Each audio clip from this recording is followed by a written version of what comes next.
¿Qué tal, amigas y amigos?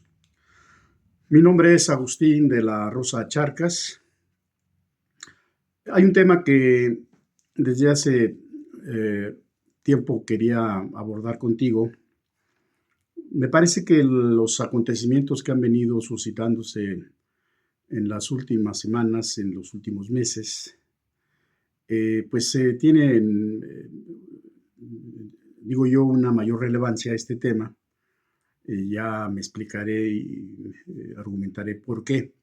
Dado el riesgo real, latente, ante pues, quien ha asumido el poder en el país más poderoso del mundo desde el punto de vista militar y económico, ese narcisista, misógino, clasista, racista del presidente de los Estados Unidos, que un día amenaza con sus apetitos expansionistas, intervencionistas, de apropiarse de un país y otro día, pues, lo mismo, de manera grosera, de manera eh, muy imprudente, pero no deja de ser un peligro real por lo que representa eh, este, este narcisista que se ha rodeado de un grupo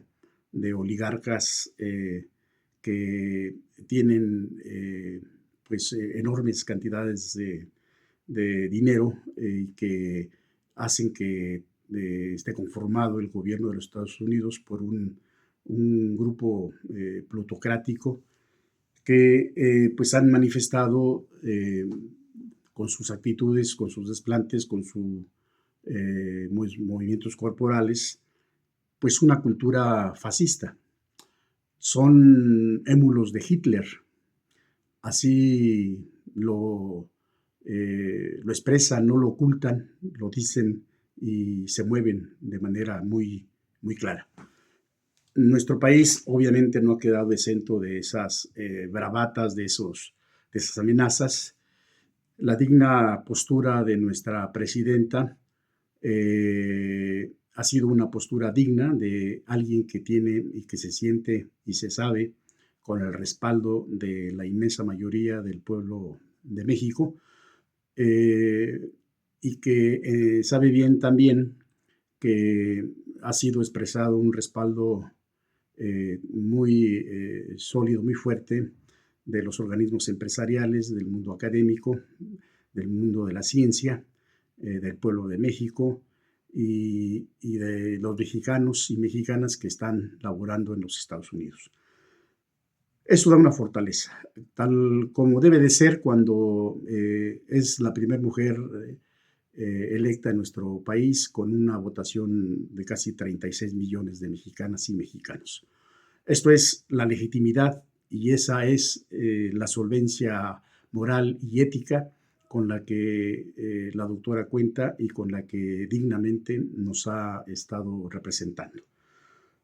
Reiteramos que nuestra solidaridad y nuestro respaldo hacia nuestra presidenta ante este acoso de grupo, de este energúmeno que se muestra como un ser irracional, pero que encierra un peligro real para la humanidad, para la tranquilidad y la prosperidad de la especie del ser humano en todo el mundo.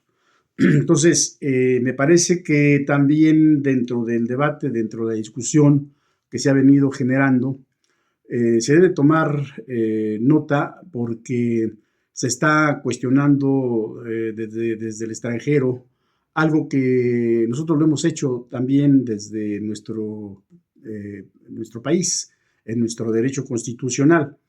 Y creo yo que se tiene que estar tomando las providencias del caso porque cuando el narcotráfico ha estado avanzando en espacios de territorio, es algo que no se debe de tomar como anecdótico ni como algo que por la fuerza de la costumbre debemos nosotros actuar como si no pasara nada. Debemos dejar de actuar como que eso es la normalidad democrática o la normalidad política, social, económica de nuestro país. Eso no puede ser. Debemos cerrar filas para que nuestro país alcance los estadios de paz que urgen. Ciertamente no es fácil cuando a este país lo dejan con una estela de violencia brutal, como fue cuando Calderón le da un garrotazo al avispero y de manera irresponsable y estúpida le declara la guerra al narcotráfico. Y se empieza a teñir de sangre de manera incontrolable pues todo el país. Ese monstruo que desató esa torpeza de este espurio presidente de la República, Felipe Calderón, bueno, pues no ha sido fácil y no va a ser fácil tampoco, porque estamos hablando de que en ese rubro se manejan miles de millones de dólares anuales. Entonces, de ese tamaño es la fuerza y el poderío de esos grupos de interés que están actuando en la vida productiva del país. Y es ahí donde nosotros creemos que se debe de tener muy clara la participación del Estado y la participación también de la sociedad en su conjunto para que pues logremos paso a paso, con firmeza, ir desterrando toda esa infinita y malévola corrupción, violenta corrupción que existe en nuestro país. Uno de los rubros que he estado yo abordando, lo abordo en mi libro que he llamado Siglos de Indolencia y Corrupción. Un libro en donde el capítulo 2 establece un análisis, un estudio de la corrupción en la obra pública. Le damos la importancia y la relevancia a este tema porque ese rubro de la obra pública es uno de las actividades más importantes de la vida productiva del país. Es una rama de la producción en donde se invierte de acuerdo con lo que se impulse cada año, de un 6 a un 9 o 10 puntos del Producto Interno Bruto. Es decir, la cantidad que se maneja en ese rubro es muy importante. Pero es muy importante no solamente en la enorme cantidad de recursos que cada año se involucra en esta rama, sino porque tiene la capacidad de que más de 60 industrias productivas del país están asociadas a esa actividad. Por ello, cuando se hace una fuerte inversión en la obra pública, en automático se produce una generación de miles y miles de empleos en todo el país. Es cuando empieza nuestro país a generar una productividad importante que genera riqueza, que genera bienestar, que genera crecimiento en nuestro país. Esa enorme cantidad de dinero, obviamente que pues desgraciadamente,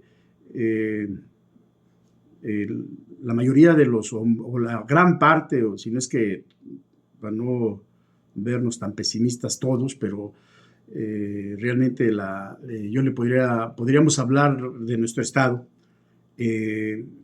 desde Carlos Moitú Barrios, que es donde empiezo yo a estudiar ese problema, ese fenómeno de corrupción en la obra pública, pues hasta nuestras fechas, hasta el actual, no hay uno solo en donde no haya tenido esa práctica de la corrupción brutal. Y ahí también es donde mucho dinero, ¿cuánto es? No lo sabemos, pero son cantidades importantes en donde se aplican para el lavado de dinero del crimen organizado, en donde se invierte en cantidades pues que es difícil cuantificar si no se hace una investigación a fondo y en serio, cuánto dinero se blanquea en el rubro de la construcción que se da en nuestro país. Hay un una videocolumna que realicé el 11 de octubre del 2023 aquí en mi muro. Dura poco más de 30 minutos, en donde hablo muy extensamente del asunto de la obra pública. Ahí fundamento cómo es que este gobierno, el actual, ha sido sin duda el más corrupto de todo ese análisis que he hecho desde Carlos Bonfitud Barrios a la fecha. El más corrupto de todos. El que más ha violado de manera exagerada y burdamente nuestra Constitución. Las leyes que en la materia de la obra pública están para normar ese importante quehacer del poder, pues del Ejecutivo, ¿no? Tanto del Estado y de los municipios. Ahí hablo, fundamento de manera muy amplia cuál es la norma, y básicamente, ahorita de manera muy rápida te puedo recordar que el artículo 134 de nuestra Constitución Política de los Estados Unidos Mexicanos, en su primer párrafo, se establece la manera en cómo se debe de administrar en eficiencia, eficacia, economía, transparencia y honradez para satisfacer los objetivos a los que estén destinados. Habla de los recursos económicos que dispone la Federación para las entidades federativas. En el párrafo tercero ya te establece con toda precisión que en lo que se refiere a la cuestión de las licitaciones públicas, estas deberán ser mediante convocatoria pública para que libremente se presenten proposiciones solventes en sobre cerrado, que será abierto públicamente a fin de asegurar el estado de mejores condiciones disponibles en cuanto a precio, calidad, financiamiento, oportunidad y demás circunstancias pertinentes. Esto es lo que te establece el artículo 134, la ley de leyes, nuestra Constitución General de la República, y en la medida que nosotros estamos viendo, pues vamos entendiendo cómo este tipo de gobernantes que tenemos actualmente, pues las ha infringido de manera bestial, de manera cínica, de manera hipócrita, ¿no? Y ya la ley de obra pública y servicios relacionados con la misma, la norma de cómo se deben de establecer los procedimientos para las licitaciones y las modalidades de la misma, lo establece en el artículo 27, ¿no? Y ahí te establece que hay tres formas de que o está obligado todo funcionario público del gobierno del Estado, de los presidentes municipales, cómo deben de darse estas licitaciones. Primero, te dice que debe ser licitación pública. Segundo, la modalidad de invitación a cuando menos 3 personas. O tercero, la adjudicación directa. En el capítulo tercero de la Ley de Obra Pública, el artículo 42 te establece a qué se refiere cuando se va a hacer por la modalidad de adjudicación directa.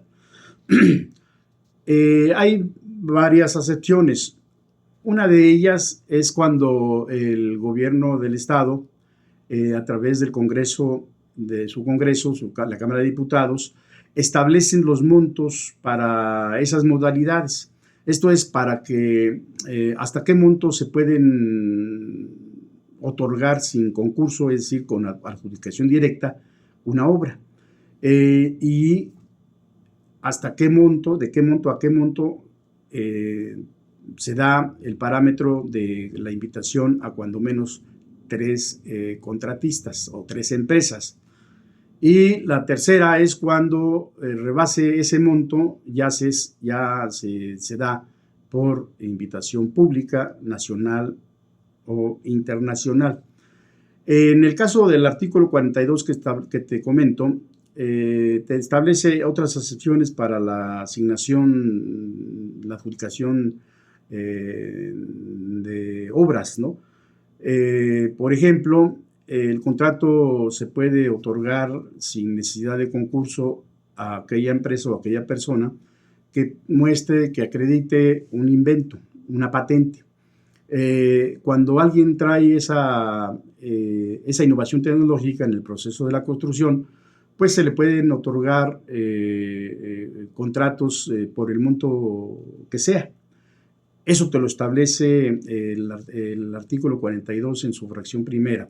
También te establece con mucha claridad que se puede asignar la obra cuando sin necesidad de concurso, cuando peligre o se altera el orden social, la economía, los servicios públicos, la salubridad, la seguridad o el ambiente de alguna zona o región del país como consecuencia de caso fortuito o de fuerza mayor.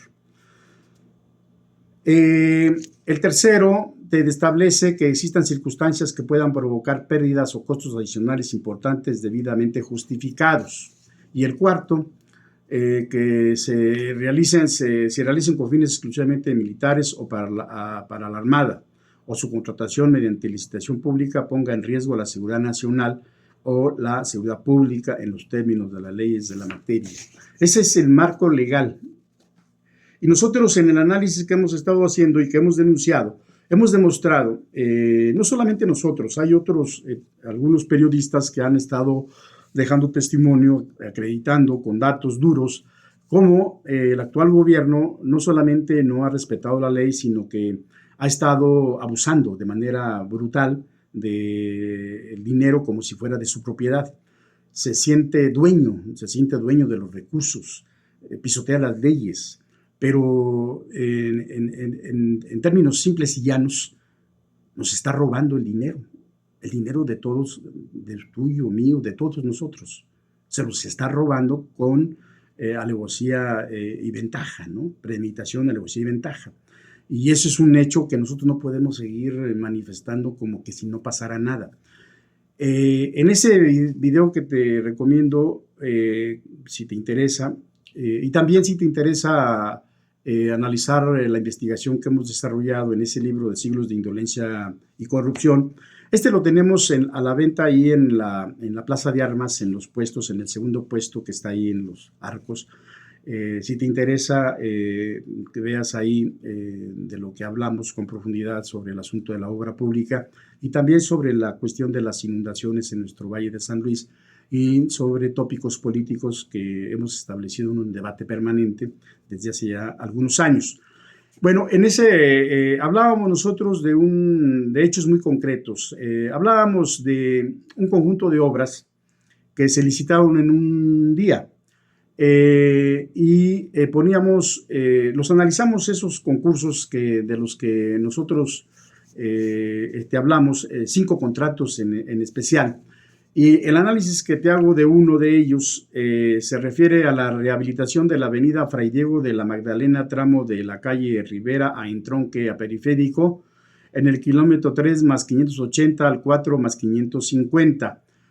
Ese concurso fue el número LO-EST-2780018-5-2022. En ese concurso, de los poquísimos que ha hecho este señor que actualmente está en el poder, participaron 24 empresas. El primer lugar propuso 16.434.991.57 pesos. Y el que quedó en 24 lugar, en el último lugar, propuso 46.612.399.51 pesos. Esta disparidad de precios, de costos de uno a otro en el mismo concurso, pues ya te habla de entrada de una anomalía para quienes nos dedicamos a la rama de la construcción, porque el mercado es uno. No puede haber una disparidad tan brutal sobre una obra en donde todos tienen los mismos conceptos para elaborar su propuesta. Pero esa es parte de la estrategia. Finalmente, todo es pura faramalla y ya la designación que tienen tomada, pues la meten en los puntos intermedios, y a la empresa, entre comillas, ganadora, pues quedó en el 13º lugar, ¿no? Y es la empresa Caminos, Terracerías y Concretos San Judas S.A.D.C.B., con un costo de 27.610.075.75 pesos. Ese es el costo con la que le asignaron ese concurso.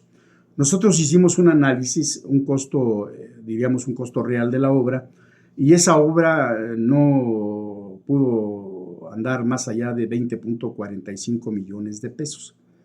Esto es ya con las utilidades de la empresa, desde luego, es el costo real. Entonces, este sobrecosto de 7.16 millones de pesos que trae es el que ronda el 35% de sobrecosto.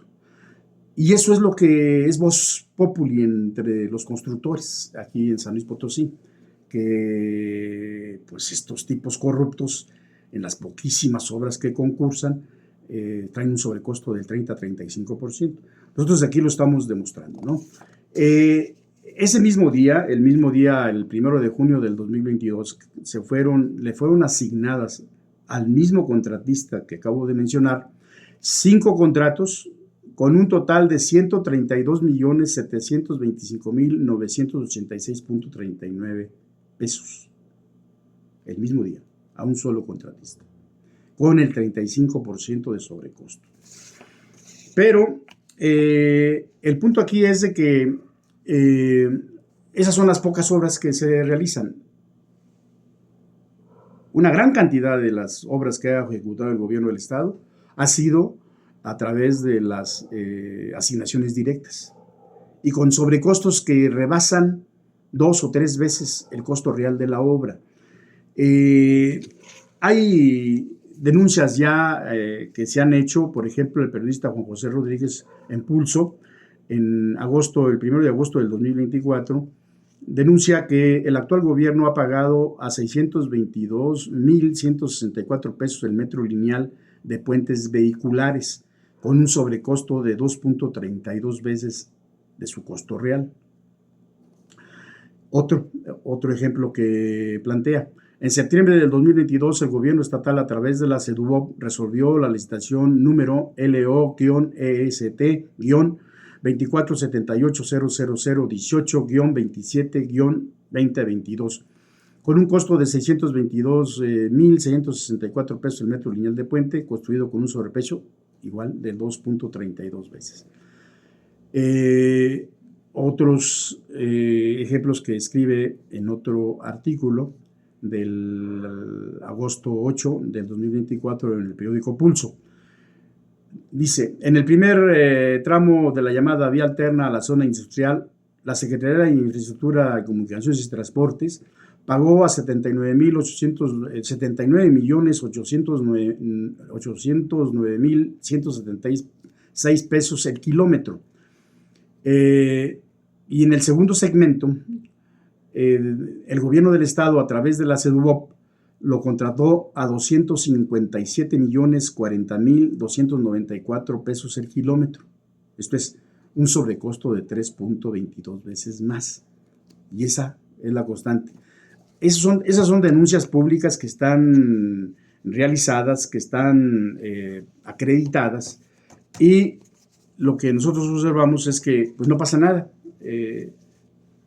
Sigue campante, sigue haciendo sus triquiñuelas, sigue asaltando el erario a como se le antoje, a como amanezca de humor, y el humor de los corruptos sabemos que es insaciable, mientras no haya autoridad y sociedad que los pare, que los detenga. Ese es el esquema que ha estado practicando y esa es una de las armas que ha utilizado para estar engatusando e incorporando de manera grotesca, de manera prepotente, pues a varios presidentes municipales que diferentes al partido al que pertenece, a ese partido mafioso, corrupto del Partido Verde, pues ha logrado incorporar a sus filas. Y hablamos de presidentes municipales que llegan por las filas del PRI, del PAN, del Movimiento Ciudadano, de Morena, ¿no? ¿Cuál es el planteamiento que se hace a estos presidentes también corruptos? Porque pues un presidente que tiene principios y que tiene compromisos con el pueblo, pues se mantiene en su cargo para el que fue electo. Y una vez que gane por cualquier partido, pues ya es presidente municipal de todos. Ya no es presidente municipal del partido que ganó, sino que tiene que cumplir con su compromiso constitucional y servir al pueblo y no servirse de este. Pero es lo que hacen, se sirven de este. Y cuando este corruptor gobernador llega y les ofrece, pues les ofrece presupuesto, precisamente uno de los rubros ese es en la obra, ¿no? Les ofrece contratos, muchos contratos. Obviamente me dicen más de uno, coinciden, es la misma narrativa.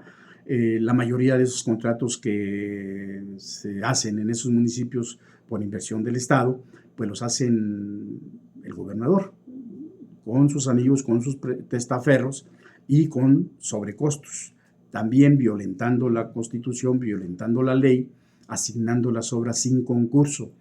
Y yo lo que les digo a esos presidentes municipales corruptos, pues que tengan cuidado, porque si también les ofrece impunidad, porque controla todo en el Estado, pues yo les diría que eso es relativo, que lo que ahorita se ve como un poder que aparentemente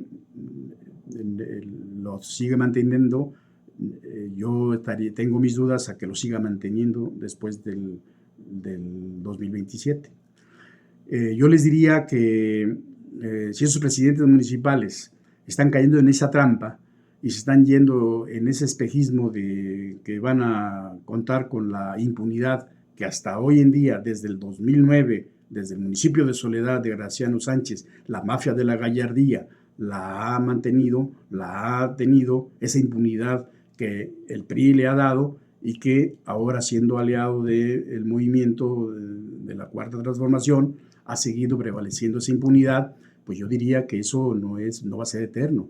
Y estamos empujando nosotros para que eso cambie.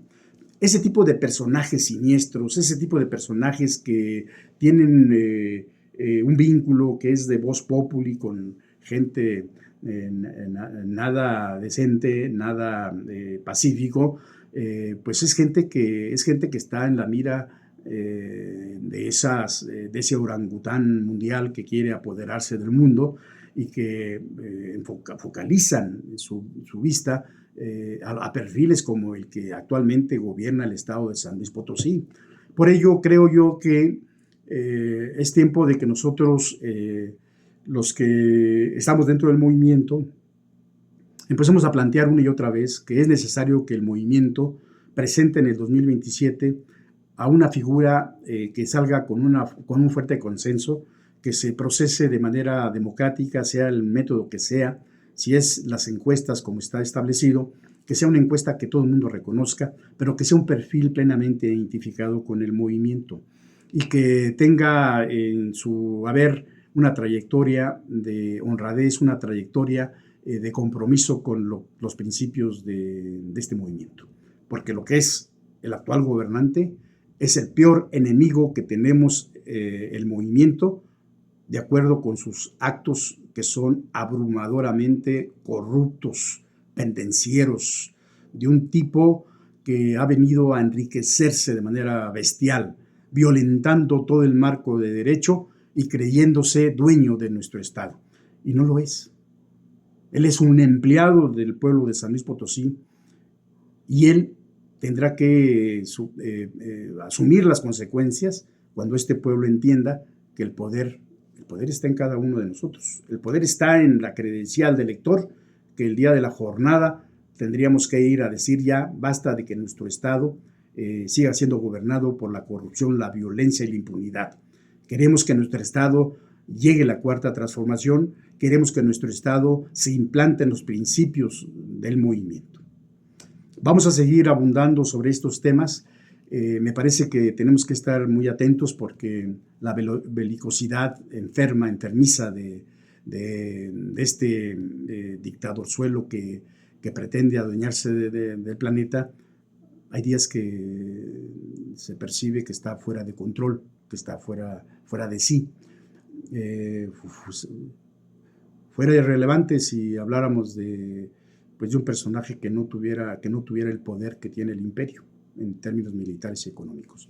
Tenemos que cerrar filas ante el llamado de nuestra presidenta. Estamos atentos y con toda nuestra solidaridad y nuestro respaldo para lo que venga y nos depare el futuro próximo.